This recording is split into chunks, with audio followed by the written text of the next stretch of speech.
Ay mga best friend, ayan.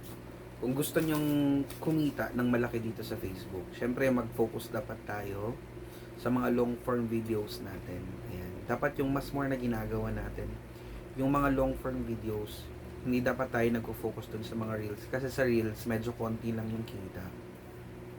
Napapansin nyo ba, yung mga big content creator, hindi sila masyadong gumagawa ng mga reels. Yung mga artista, yung mga sikat na vlogger, hindi sila masyadong nagre-reels. They're more on to making long form videos. Ayan. Bakit long form videos ang ginagawa nila? Kasi, sa long form videos kasi, mas marami yung pinapakita na patalastas. Kasi 'di ba may pre-roll, may mid-roll, pati yung katapusan na patalastas. Pag mas mahaba yung gawin mo, mas marami yung patalastas na lalabas doon sa video mo. At unlike kapag sa reels lang, isa lang yung lumalabas. Okay? Maganda din sa long form video kasi yung reels or yung ads na lumalabas doon, parang video siya. Parang YouTube, 'di ba sa YouTube pag nanonood ka, may nakikita kang ads. Ayan, tapos video yung ads na pinapakita sa'yo. So, ganun din kapag long form video yung ginawa mo.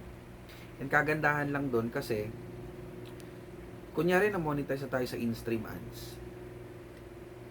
Yung mga ads na lalabas sa atin, or yung pagkakitaan nating video, syempre, sa in-stream ads. Doon sa mga long form videos na yun. Diba? Kasi kung qualify ka na sa in-stream ads, tapos focus ka sa reels, wala naman lumalabas na patalastas doon pag naka-in-stream ads ka. Di wala din. So, mas maganda na mag-focus tayo sa long form videos.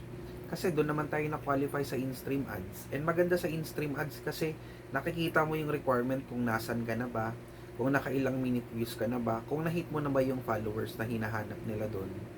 Ayan, pag qualify ka na doon, dapat mag-focus na tayo sa mga long form videos natin. Okay? So, yun lang guys. Maraming salamat.